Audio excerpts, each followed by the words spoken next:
The WWH show. This is a show that asks a series of why, what, and how questions on topics that have national, regional, and global significance and implications.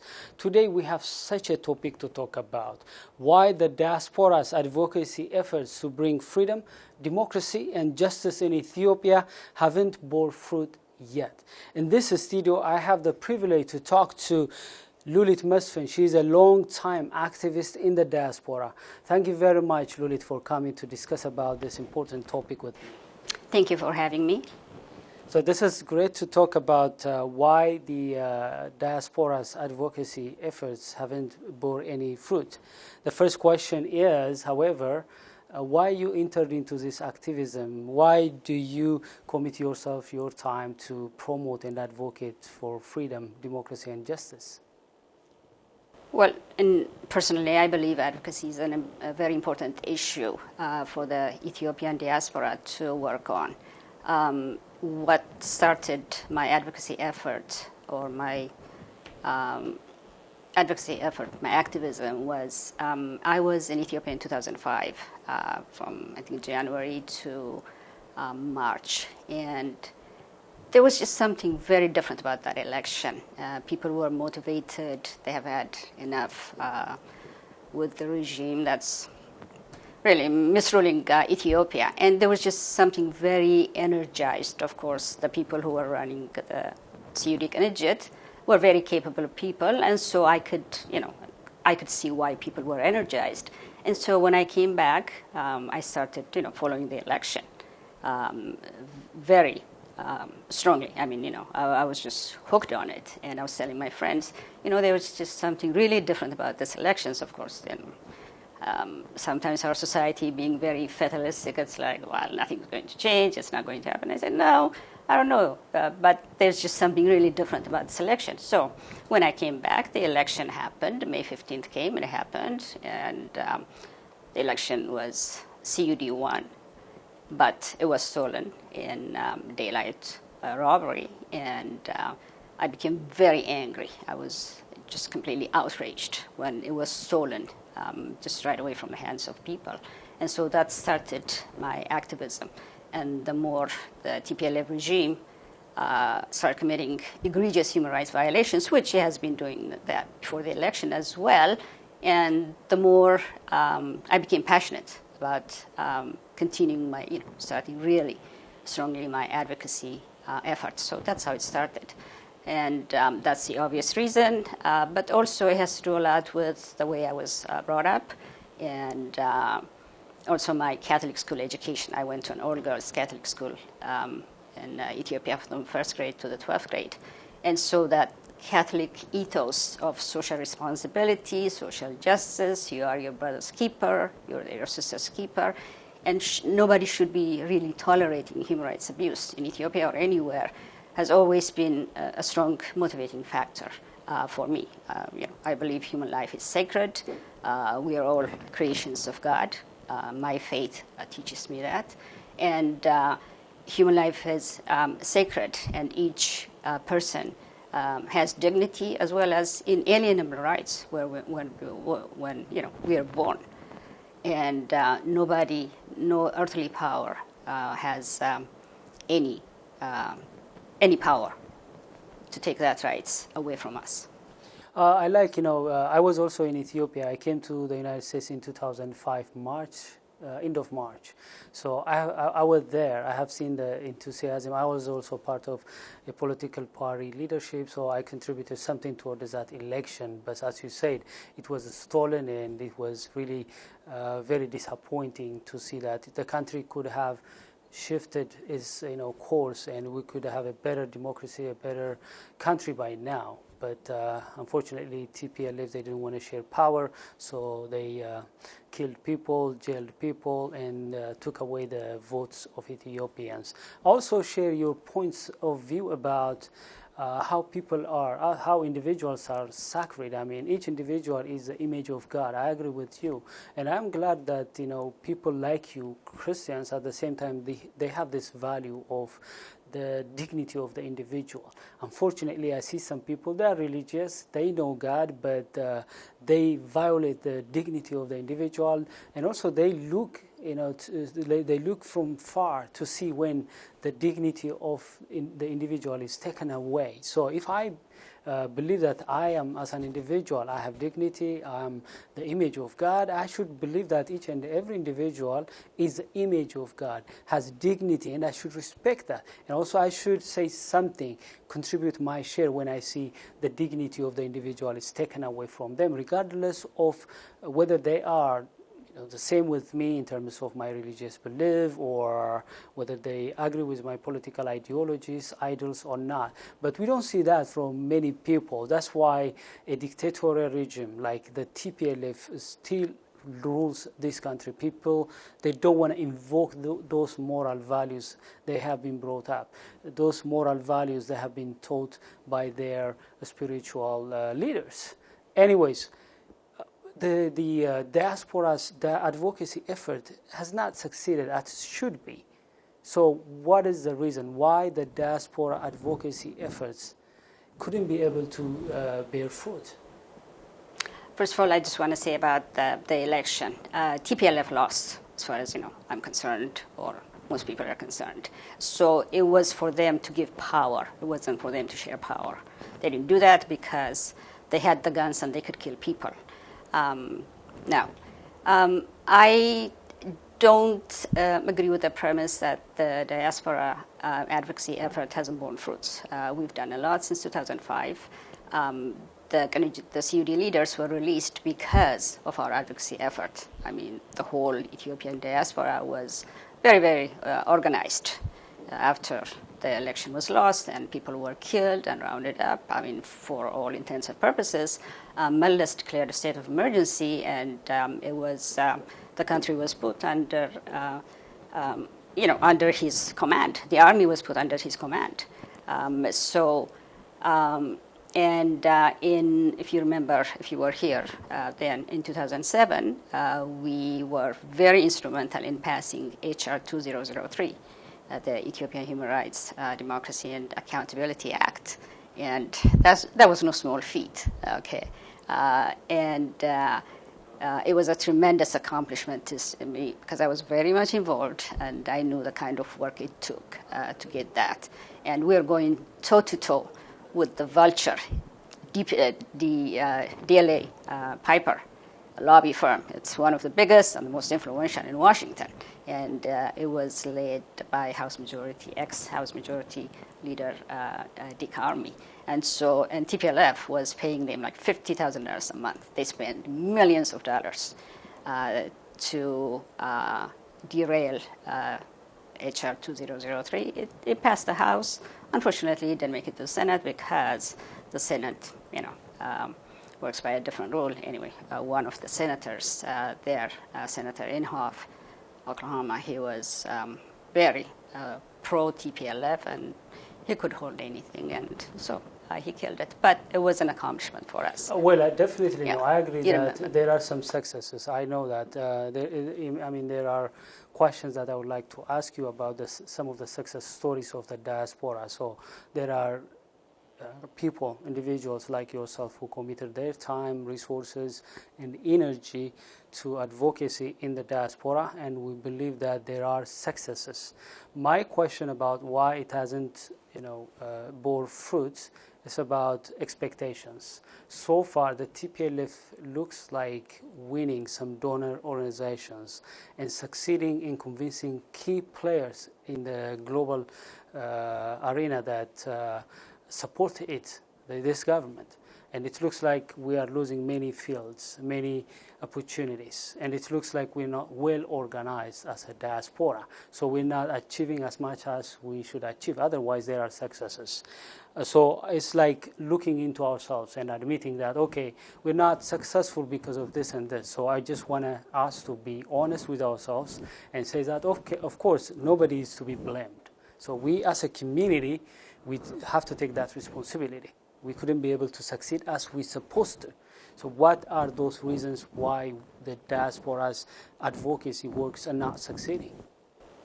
Well, okay, I agree with some of your premises. First of all, I mean, the diaspora is a reflection of what's going on in the country. Okay, there are cleavages along all kinds, political, ethnic, whatever you want to call it, lines.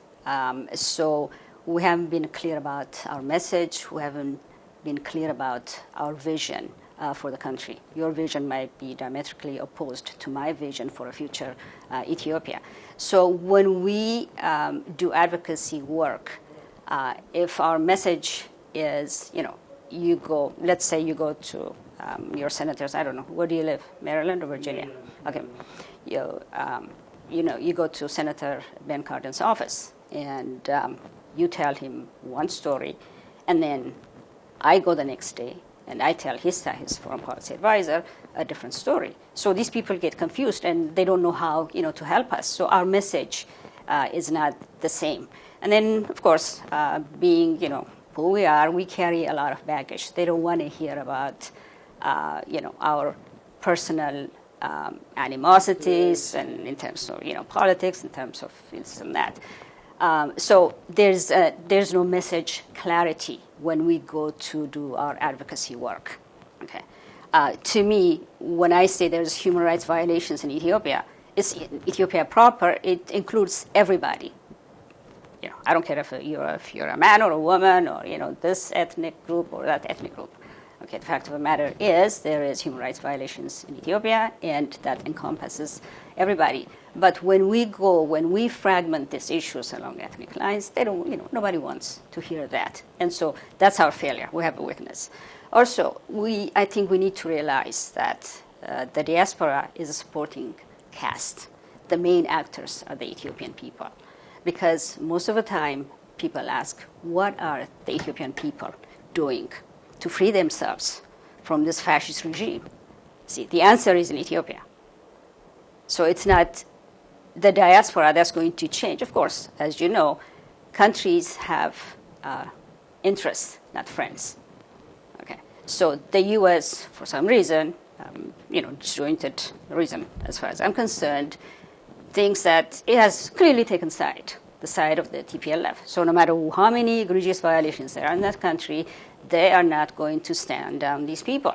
Okay, and that makes the U.S. complicit in the human rights violations that's happening in Ethiopia, which doesn't bode well to the future relations, because regimes come and go, but the people of Ethiopia will always stay there, and the U.S. will always have vital interest in the geostrategic position of Ethiopia.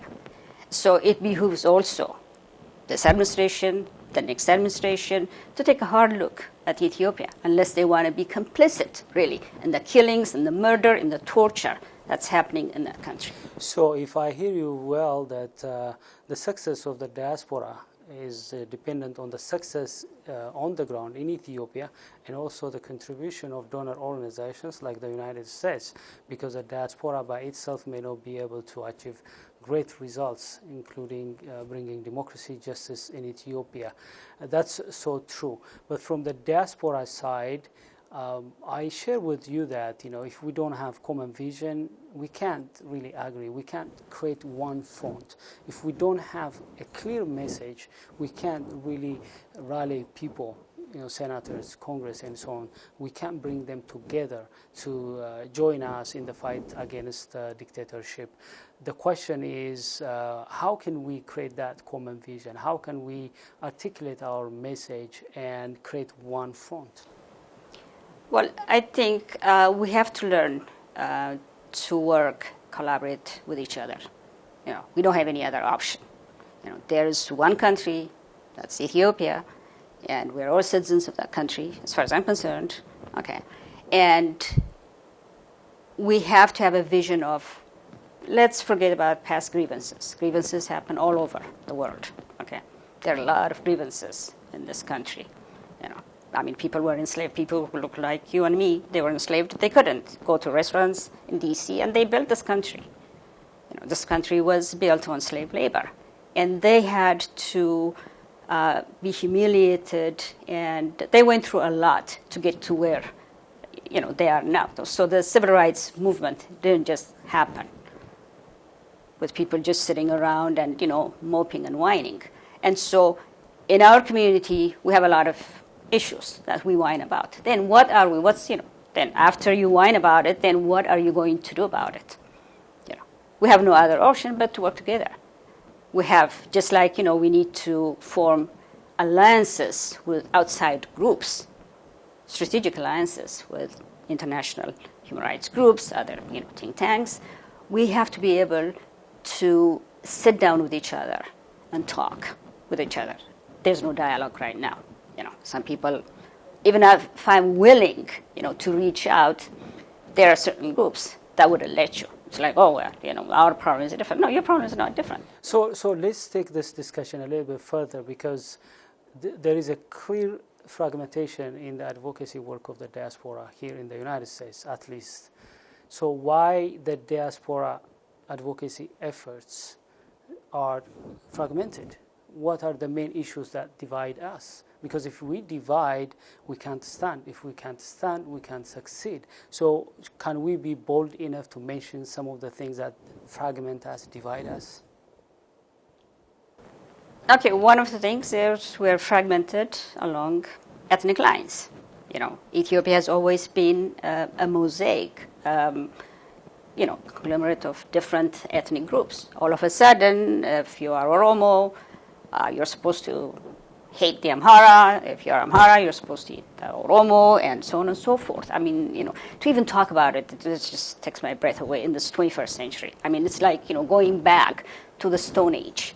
And we have let the TPLF regime do that. It takes two to tango. The TPLF didn't do this on its own. I think the Ethiopian people were really part of this problem. Because when this thing first happened, I don't think anybody, fought it. I remember in the 70s and the 80s, I wouldn't buy Coke, I wouldn't buy any products from Nestle because of, they were supporting the apartheid regime in South Africa.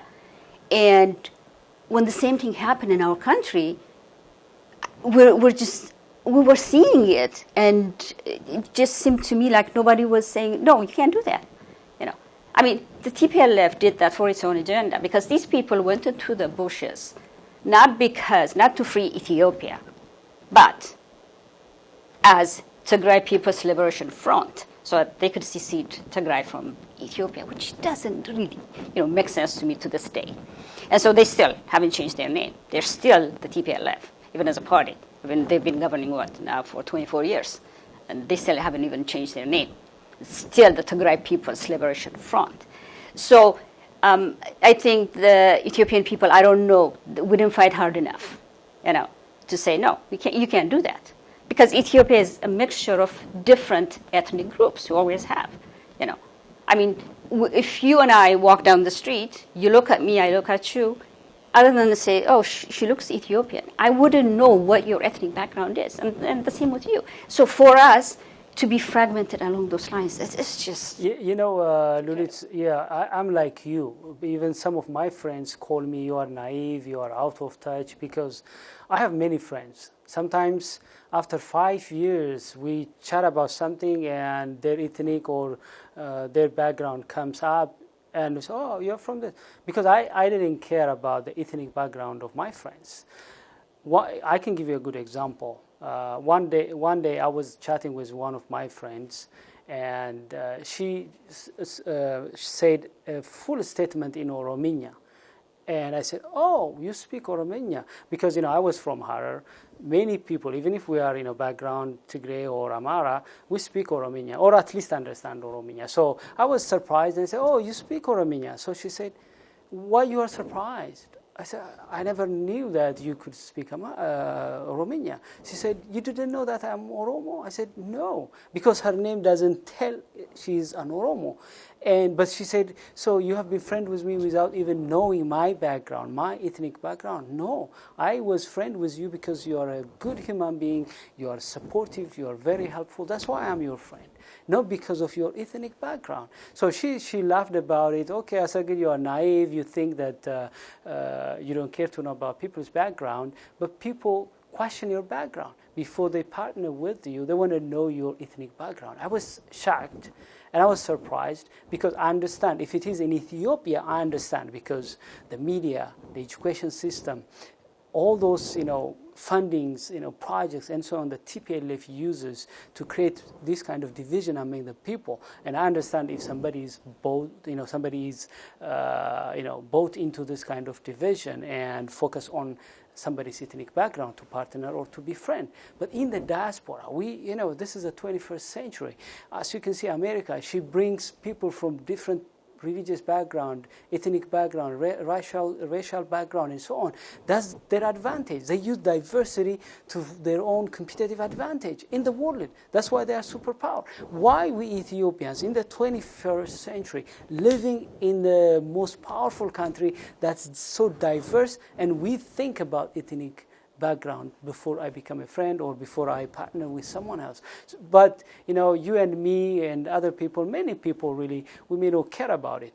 But it's obvious that sometimes when I talk to some people, generic issues, they say no. This part of the ethnic group doesn't care about this issue. So people even divide. If someone is an Oromo, is he from Arsi or from Harar? If somebody is an Amara, is he from Shoa or Wallo or Gojam or Gondar? People go that level, even at the village level, to create some kind of entity. And if you're not in that group, they don't want to partner with you.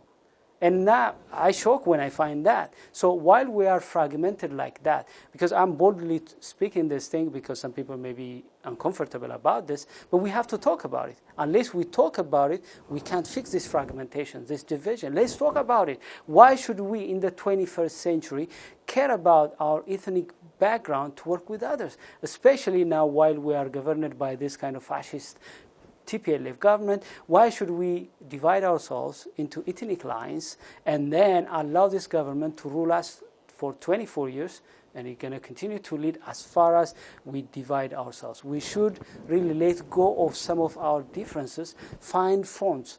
What makes us one? What makes us common? Like we have common issues, common challenges, and we have to care about the elephant in the room rather than really worrying about who is he, what is his background, from which village he has come from.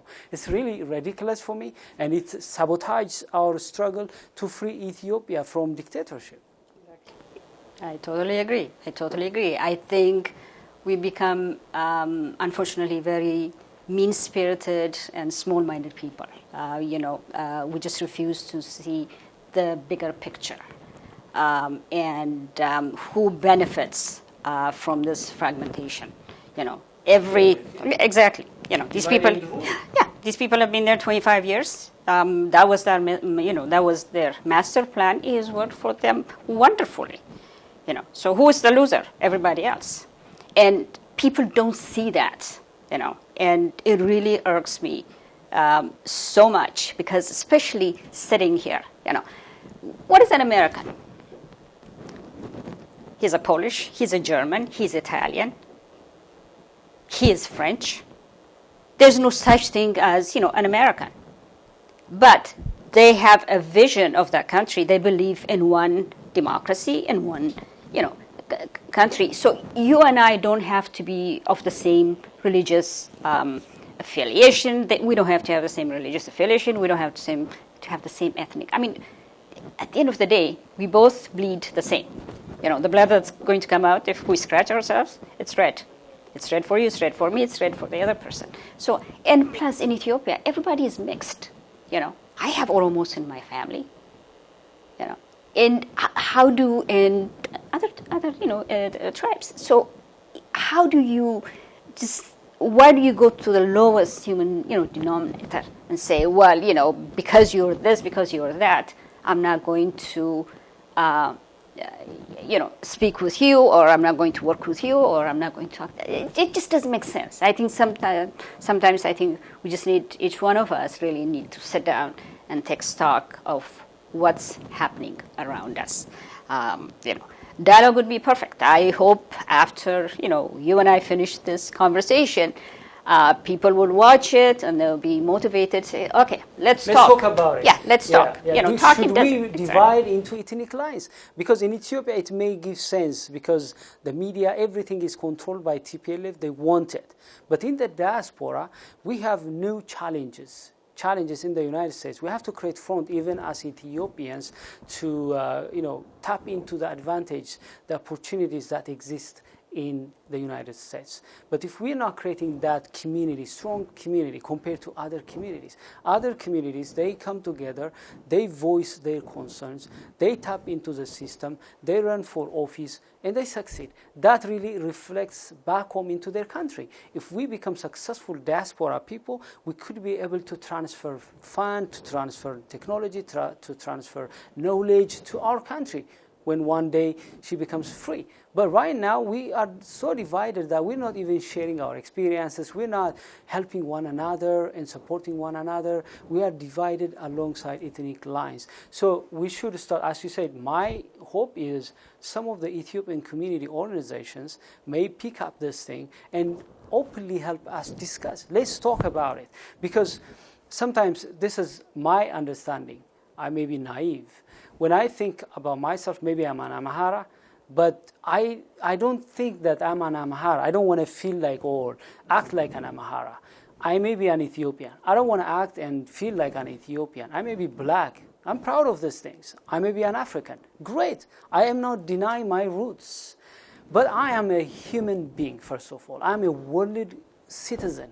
Why don't I work? That's why I work with African, white Africans, black Africans, Asians, and so on. We're gonna have a conference in June on June 27th, for example. The speakers are mixed, diverse from different cultures. For me, the most important thing when I become friend with someone or work with someone, partner with someone, the first thing I want to know is whether that individual, that human being, is a good person. Like a person who has values, a person who respects my values, somebody who appreciates my uniqueness, somebody whose uniqueness I appreciate, somebody who's decent, somebody who doesn't, who doesn't harm me, somebody who is predictable, somebody that you can work and partner with.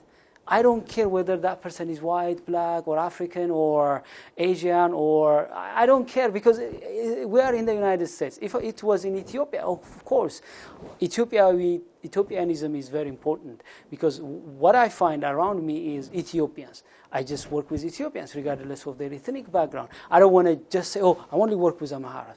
I'm from Harar. So I should not say, hey, I only work and I only vote, I only partner with people from Harar. It doesn't give sense to me. Why should I narrow myself, deny myself the opportunity to work with people from diverse culture? Let's say I'm in Ethiopia. There are 90 million people. If I only want to work with just Harar people, maybe thousands of people are in my corner. Why don't I want to work, partner, and share the vision and the aspiration and the concerns of 90 million people? If I have products, services, talent, skills, message, why don't I extend to the 90 million people than just a couple of thousand people in my village? So this is a disadvantage. The same here in the United States. We have to work with other people from diverse culture. So my challenge to my Ethiopian friends is it's a disservice to our country, to our people and our community if we limit even ourselves as Ethiopians. We need to reach out to the regions, to Eritreans, Somalis, Sudanese, and so on. We should reach out to also other people in this country, from German, from Asia, from Spanish. Why we become narrow? Why? I know I'm not ignoring my root. I'm not undermining my specialty. There are things that I'm proud of as being an Ethiopian, but there are many things I want to learn from other cultures. I want to partner with others. So when it comes to TPLF, for me, even if I'm a Tigrayan, I have some relatives who are Tigrayans. So there is no way that I hate Tigrayans. But if I consider, those Tigrayans who are supporting TPLF, they should have thought, okay, this government may stay for a couple of years, maybe decades, but at the end of the day, it goes. It can't stay there forever, especially this kind of abusive, monstrous government, corrupt government. It doesn't stay forever. So if I'm a Tigrayan, Why should I hate Amharas or Oromos or other ethnic groups? Why should I find a common front to work together, become prosperous? So for me, there is no point other ethnic groups to hate Tigrayans, and there is no point Tigrayans to hate other ethnic groups. There is no point Amhara within itself divide among villages. There is no point Oromos divide themselves to this part of the Oromo, this part of the Oromo. We should come together as Ethiopians and confront that elephant in the room, which is repression, dictatorship. Exactly. I think each person has to get to that point where your mind is free.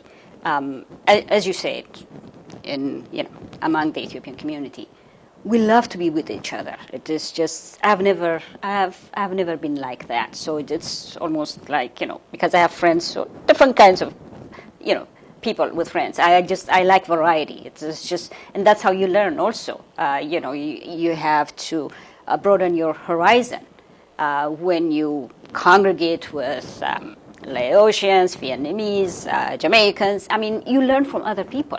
But but we like to be with each other for some reason. I don't know. It's just I don't understand it, and so that's one of our problems. By the way, it's a communal culture. I study cultures. I'm a trainer. I train middle-level managers in government agencies and so on. And one of the topics that I provide and facilitate is cultural diversity and inclusion.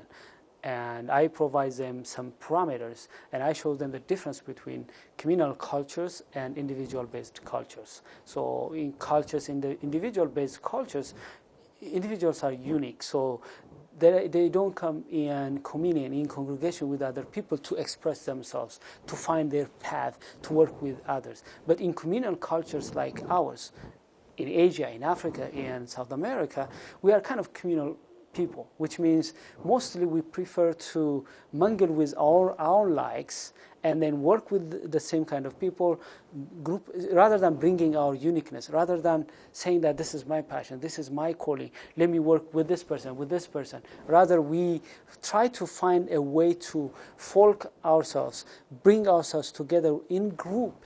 So that has some advantage.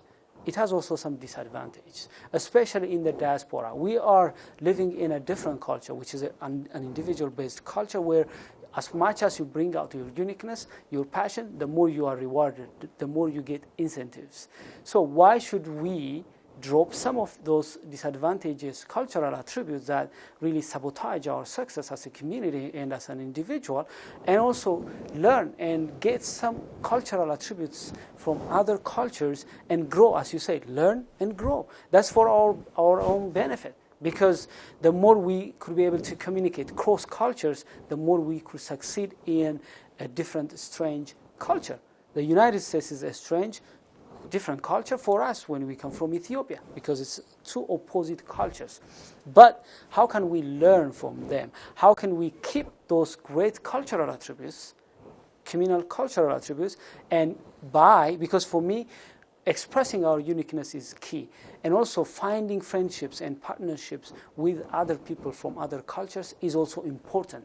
We have to come out of our comfort zone and interact, even if we may fail sometimes, even if we may commit some cultural mistakes. We learn from our mistakes, and that's why, in the advocacy work, the trouble we may have is many people. I talk to some of activist friends, and I say, why don't you target senators, congressmen, and so on? Very few people like yours understand the importance of reaching out to other cultures, other international community people to succeed in our advocacy work. But most people, they want to talk to Ethiopians, our problems, and just work together, but it doesn't work. Advocacy requires us to step out of our comfort zone and interact with the international community and win them to our side. Yeah, exactly. I mean, we have to be able to form strategic alliances with different groups in order for us to succeed. You brought up a good example. Most of the Ethiopian community, the Ethiopian population in this country has U.S. citizenship. So as Ethiopian Americans, it's our right to petition our elected representatives So how many of us know Senator Cardin's office in Maryland, or Senator Barbara Mikulski's office, or in Virginia, Senator Warren's office, or Senator Kane's office? These are the people who make the policy.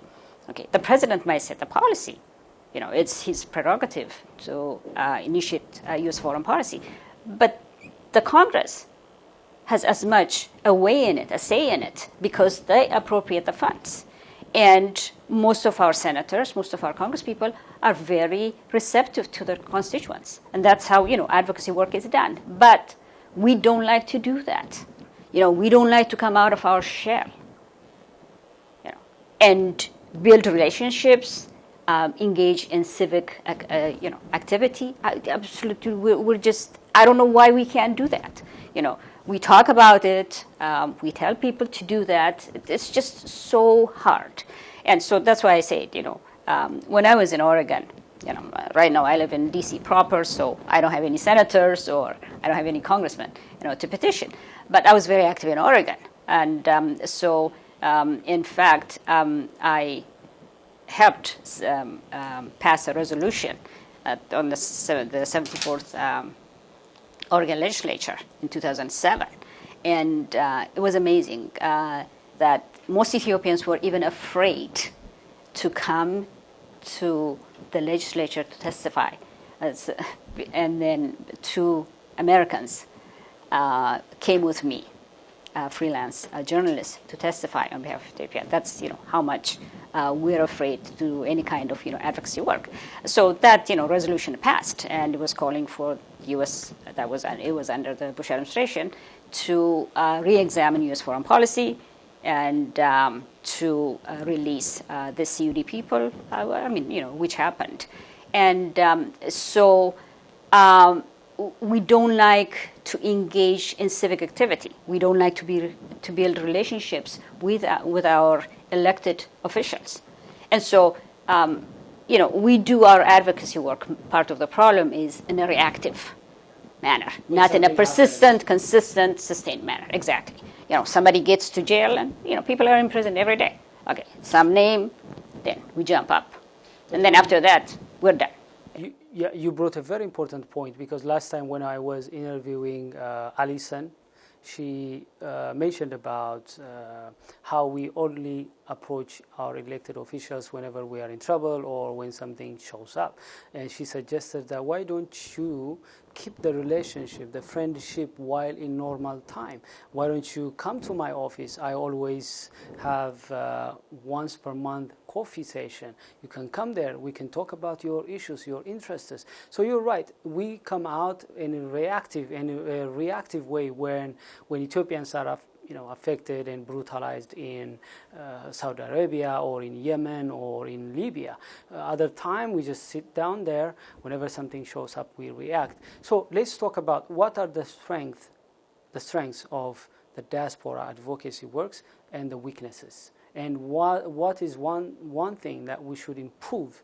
I know there are many challenges and problems and weaknesses, but what is that one thing we should address so that we may create a paradigm shift, so that we may take the advocacy work to the next height?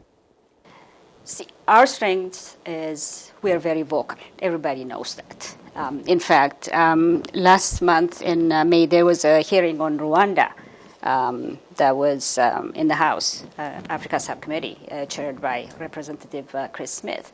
And Karen Bass, she is the congresswoman from California, and she's the ranking member. And so the Rwandans who were, human rights activists, were telling them, what all happens in Rwanda, which is just similar to what happens under, in Kagame's regime, what's happening in Ethiopia. And she said, how come we haven't heard about this from the Rwandan American community? She said, the Ethiopians, and I was there, and she said, the Ethiopian community is so vocal here. And that was wonderful, And of course, my good friend in advocacy efforts, Meron Ahadu, lives in California in her district, and so she keeps her, abreast of everything that's happening in Ethiopia. So I know there are very strong activists there. We keep, Karen Bass informed about what's, happening in Ethiopia. So, but it was nice for her, to hear that, we are very vocal, okay, and we can do it. We have the talent, we have the money. There's no reason why we can't be successful. Exactly, we're very much connected to our homeland. I'll always feel Ethiopian more than I feel American. It might not be, PC to say that, but I'm very proud of my heritage, my culture, my history, and so what we need to do is really the important thing. We need to do is we need to engage our elected representatives. California has 53 delegates in Congress. Okay. Congressman and congresswoman. That's in the largest community of Ethiopians outside of the DMV area lives in California. And there's some powerful senators. They have two senators. They have 53 congresspeople and congresswomen. And how many of them are we engaging? That's a lot of people. There are some very, very influential people in there. It's just like, I don't know why that's why we can't get it to our thick head that we have to engage these people. And American politicians are very receptive to their constituents. Okay, the two things they need from you is either your vote or your money. And we have to be involved in civic action because everything that they do affects us. Okay, every bill they pass affects us, even locally. And what Alison said was, why can't you go? Because there are local issues that you would care about. Most Ethiopians have kids, most Ethiopians have mortgages, have a whole host of issues that you care about. So why would you not engage, your Congress people, and especially when there are some very powerful people in Maryland. Okay, Steny Hoyer, Chris Van Hollen, Senator Mikulski. Ben Cardin. He's the ranking chair in the Senate Foreign Relations Committee. Okay, that's a big, that's a big position to have. And he's very, he's of Jewish heritage, and he's very he's very sympathetic about human rights situations. But nobody seems to be engaging these people. And Meron and I, really, we just crack our brains. Then how can we get these people to engage their elected representatives, and we just don't seem to get through that barrier. And I really don't know, how we're going to crack that nut. Yeah, I think I see that challenge because we have so many opportunity to go and lobby these great senators and congressmen. As you said, they are open as far as we are in their constituency because we vote, we have the funding and so on. So how can we engage the international community and civic organizations is a key here. And what should we do? As a community, I know there are some community organizations, but they are focused mainly on, for example, helping people to pass through the immigration process, or maybe helping them get a driving license, or maybe helping them improve their English language or computer skill. These are great projects. They should do that.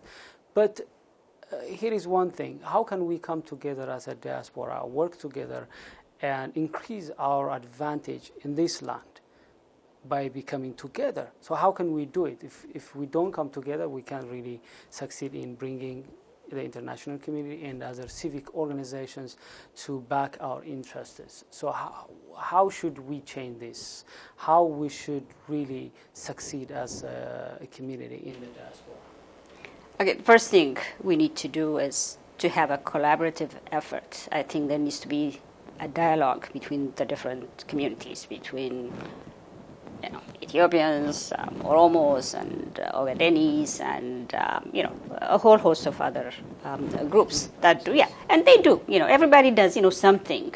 Everybody's not just sitting around just whining. And the Oromos are very active. For example, in Minnesota, there's a large Oromo population. They're very active. They're very good, senators.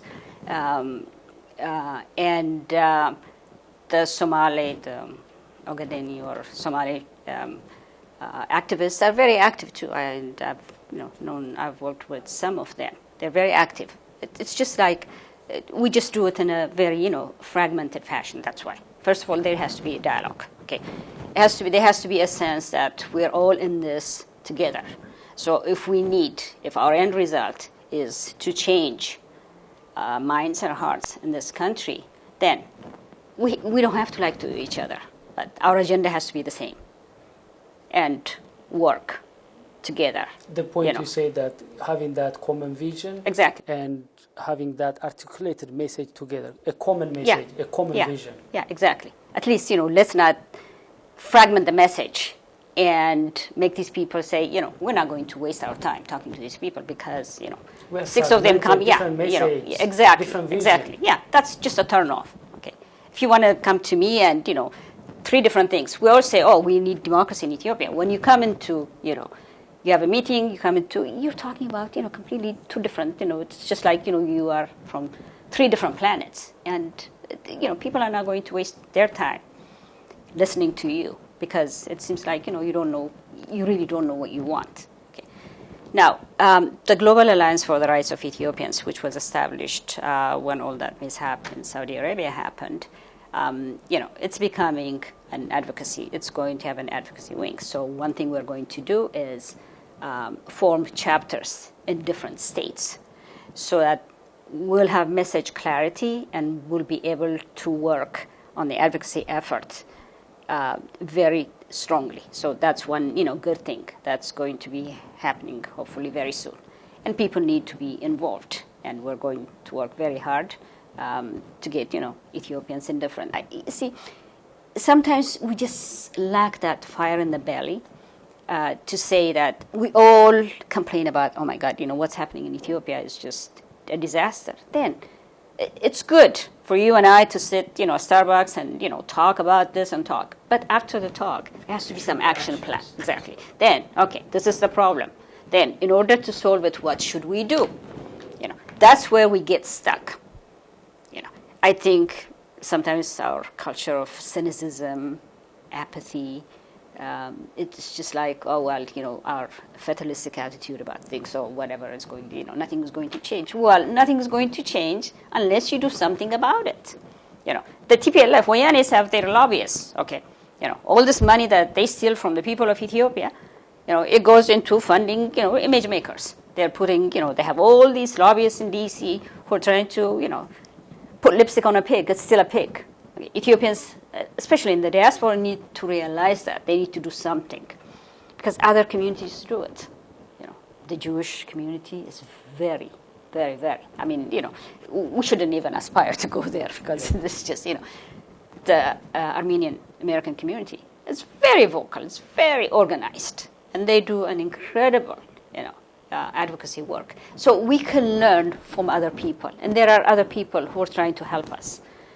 So, but we need to come together, as a group, and say, for this purpose. Okay, for this purpose. You don't have to like me, I don't have to like you, but we still have, to live in that country called Ethiopia. So we have no option but to work together. Besides, irrespective of our differences, because there are going to be differences all over. As long as we're humans, we're going to be our pettiness all over, because we have this issue and that issue. We're not going. But on the bigger picture, at least, we should be able to agree and work together in a very competent way to achieve results. One thing I see is, if we come as a community, we can sit down, prioritize, because every community that fragmented advocacy efforts, it has its own priorities, but we can bring those priorities, sit down together and select, let's say, 10 or 5 or 2 priorities, and invest our energy, talent, and time on those. Once we are done with them, we go to the next one. So it's about us coming together, understanding the importance of creating one front to target the international community and the donor organizations and civic organizations. You mentioned a very important point. I met many Ethiopian activists. They have this fire in their belly. But as you said, it's not at the community level, and it's not consistent. The other thing I see is skills. It's because of my work, normally I could not be able to attend as many congressional hearings as possible because of my work, daytime, I could not do it. But I could be able to attend a couple of them. Recently, I attended one congressional hearing. I don't know, it was end of last year. I don't know. You were there. I met you. And I was shocked because I went there to record and also to report and cover that event. I had ISAT's badge, so I couldn't say anything because I don't want to, my personal views to be reflected on ISAT. So I went there, I was watching. At first, when they opened the forum for discussion, for question and answer, I was scared because nobody was, raising his hand, nobody's saying something, so nobody was, ready to say. So I said, oh, maybe we're gonna keep quiet and it's gonna go, embarrassing. We cannot ask them. We cannot be able to articulate our idea. But some people start to ask questions, and I was proud of them because they could be able to speak, and I was proud. But what happened was that there was a clear disconnect because those community or those international organizations, they were civic organizations fighting for the voiceless, and they should have been our friends. But some of the participants from the audience, they insulted them. They called them shame on you, as if they are U.S. administrations. So I was wondering, do they know the difference between the U.S. administration, the State Department, civic organizations like this one?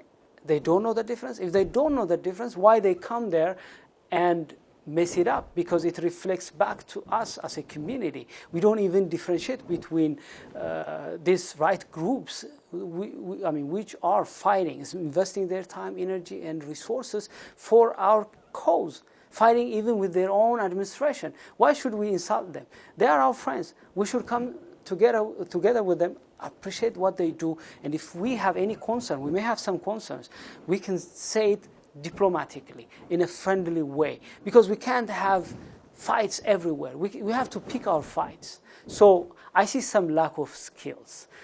I'm a leadership expert. I have friends. We have this nonprofit organization called Pro Leadership Global, and I have been talking to some activists, and I'm asking them, do you need some leadership techniques? For example, how to strategize, how to communicate, especially how to communicate across different cultures, because you could be an activist from the Ethiopian culture. You have to know how to communicate with another activist or another right group from another culture. Do you need trainings? We can bring leadership experts from American organizations.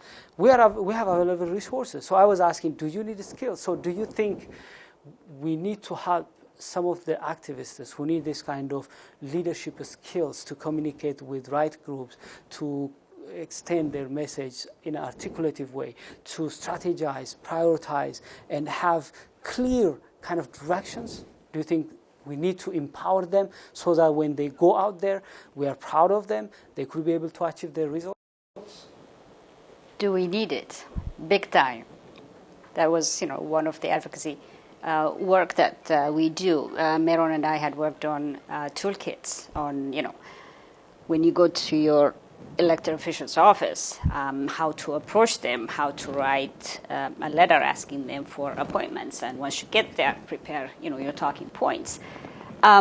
It's just that we need it, okay?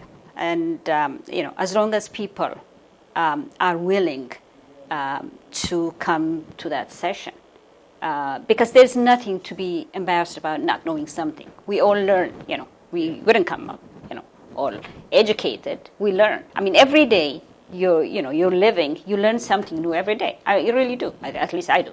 Every day of my waking moment, I learn something. That's why you grow. Yeah. And whatever you learn from here, you can use it for your family, you can use it for your job, and so on and so forth. So there is nothing you lose. Exactly. And I remember, that briefing at the Land Use Commission. And, I'm not going to say it here, it's, brag, but I worked very hard with International Rivers, Anna Blackwell and Lori Pottinger to make that briefing a reality. It took a lot of work.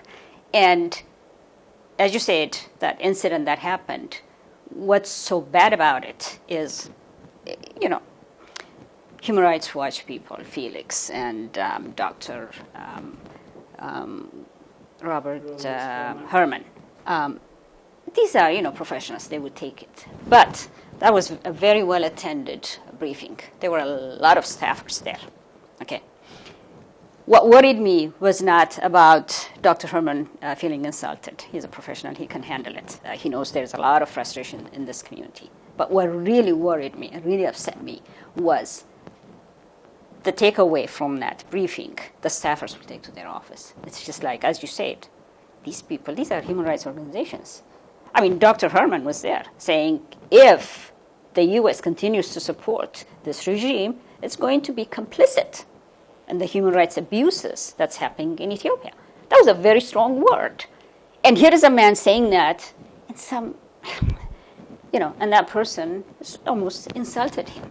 And so those staffers are going to say, these people don't know the difference between, an administration official and these human rights groups who are really on our side. It's not. We should not waste our time. Exactly. So next time there's a briefing, they're not going to come because I know these people. Most of the staffers, they work like dogs 24 hours a day. So even to come to that briefing for half an hour or so, they're really, taking a big chunk of their time. And that's what worried me. As you said, it's not just on the individual. Forget that individual. It's a reflection on the community. So now as a community, we have to recognize this problem because the efforts of a few advocates and activists' work are going to go to the drain if we have this kind of embarrassing situations in front of those people, civic rights organizations, staffers, congressmen and senators, because we can't afford to lose any friend from the U.S. Congress, Senate, and rights group. And we have to find ways to make sure that we find a common front, consult one another before we go there and speak whatever we feel. We have to come together, strategize together, and make sure that whatever we do there should be effective. For that reason, I suggest to you and other activists that we should,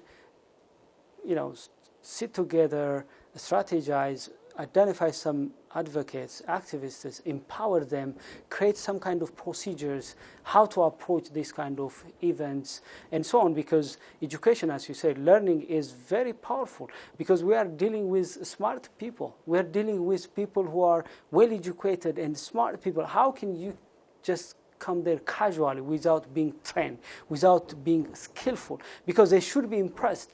First impression is always great. When they see you, you're not even articulating your ideas and differentiating between two different organs, they completely dismiss you. That's bad on us. So we have to make sure that we have to use every inch of opportunity we get, every stage we get, and we have to train. And also I am concerned that we have some activists dedicating their time, life, and resources, and they burn out because the issue is very, very huge, and it requires the involvement of as many Ethiopians in the diaspora as possible. And we need to raise leaders, advocates who go out to the senators, congressmen, because we can't do it with 4 or 5 activists. They burn out, and the front should be also very wide. We have to do it in California, we have to do it in Minnesota, we have to do it in the DC metro area. Yeah, exactly. Recruiting the next generation of advocates is very important. Part of it starts in the homes. It's just, unfortunately, people think whatever you do, whether it's advocacy or it's, politics, and it's just like, don't get involved. There's something that's really nihilistic about our society. I didn't grow up like that, or the people around me are not like that. And so it's just hard for me to imagine how you could live in this world and not be able to contribute to your community, to your society. It's just like, well, it's none of my business, so I'm not going to get involved. That's selfish. That's incredibly. It's just, I don't know. It's just beyond me. I can't understand it. But our society has become so much just dejected, turned off. I don't know how we're going to change that. I hope we do. I'm forever, hopeful that it will change. I had a very good friend who was a lawyer, and her cousin was imprisoned by the TPLF after the election. And she was just incredible, bright lawyer. And she was advocating for her cousin. And her own family were telling her, no, you should keep your mouth shut, you shouldn't say anything. And that was their relative that was in prison for no reason at all. Young, bright guy. I don't want to name names. I'm sure, he's very well known. And it was just like, to me, that just amazes me. How can you tell? How can you not advocate for him? Especially when someone is in jail for no apparent, reason. And so I think education starts in the homes. A lot of families need to come out of, their shell. That's just like, TPLF is going to be there for the next, 50 years, and we're not going to do anything about it. It's a lost cause. No, it's not a lost cause. It will be a lost cause if you don't do something about it. And some people are, greedy opportunists. They want to go there and build houses, whatever. I don't know, this. It's just our society has become really. I just don't know the word to describe it. I think they changed the cultural attribute, the strong cultural attribute, because Ethiopians, we used to detest corruption and so on, and bribes and so on. But now this government, they on purpose, make sure that people buy into this corrupt operations and doing things. And people now, if they get some advantage from the government, they sell out their soul. Yeah, so but that's no way to live in this world. You're just a walking dead, living that kind of life. Exactly. And the future of the country too. If this country is in hock, to everybody and their dogs in this world, where's that country? Where's that going to lead? There are 90 million people suffering in that country, and we have to do something about it. It's not always about you.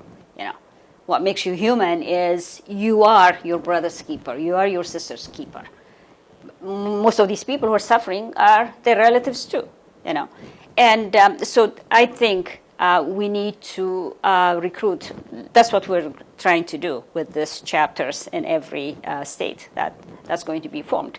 But you also have, you can't, drag somebody from their homes and become an advocate. People have to want it. People have to say, what's happening, what's happening in Ethiopia now is not normal. Okay, it's not normal. People don't have to die because they couldn't find work in their countries when other people are going into Ethiopia, to feed their people, like the Indians, like the Saudi Arabians, with this Sheikh Alamoudi person. They're grabbing all these lands so that they could invest agriculture in their own, in Ethiopia, and use our fertile soils to grow food for their own people. While Ethiopians who lack food or who lack, the means to get the food are going in droves. What we see is it's a sacrilege. And it just makes you feel like you don't want, it's like, is this the country that I came from? Sure, but I think people understand that we are in a very difficult era, very challenging time. But the challenge maybe is we need to create that common vision for people to see a bright future. So if people see something at the end of the tunnel, I think they come out from their comfort zone and they may contribute because they see a big picture and they see themselves achieving something, doing something, and whatever they do in terms of their time, in terms of their resources and that talent, they could be able to see that there is a vision that they share. Next thing is what you said, articulating that message. Maybe people may rally to the message and come out from their comfort zone and work together. And then educating them and empowering them. As you said, they cannot come out, you cannot help them. You can't work with them. But I think community organizations should bring people, discuss about our common vision and discuss about our message, prioritize together, equip ourselves and make ourselves great leaders and go out and do our share. We can't be, for example, see Tamay Bayan, he speaks, he articulates his idea. You can't become like him. That's his call, that's his passion. But there is an area where you specialize. Maybe you cannot speak from the stage, but you can coordinate at the grassroots level. I have to find my passion and use that passion to contribute something. We should not all come at the front, maybe speak about what's going on in Ethiopia. What about other supports we can give? Technological supports, advocacy supports, financial support, and so on and so forth. This is a very talented community. There's a lot of, talent among us. And we don't, we're not starved for any kind of talent. It's just the will to go out and to do it. So that's why, I keep saying with this, when we form this, different chapters in different states, then, people will come out, join us, and to do the advocacy work that needs to be done. As I said, people have to be willing to invest their time. I'm just, saying you can't force anyone. For example, Meron and I, when we used to do interviews before on this advocacy thing, people always ask us, well, why is it that, where are the women? Everybody sees us. I mean, we're out there. And, but we encourage women to join us. We encourage young people to be active. But you can't force them. So somehow it has to come from, individuals. They have to be willing to do what needs to be done. And that, if you know how to do that, I would be very, very grateful, because it's very, very frustrating. Very frustrating. Because one of the things we lack is women's group. I mean, I had an opportunity to go to an Eritrean function, and it's just like, it just takes your breath away how the Eritrean women are so organized. It's just like you see a room just full of women, and it's just like, oh my God. And I'm just sitting there envious. Where are our women? They're in the churches. No Ethiopian Orthodox church will function without all those women, because they are the power behind it. I mean, doing all the work.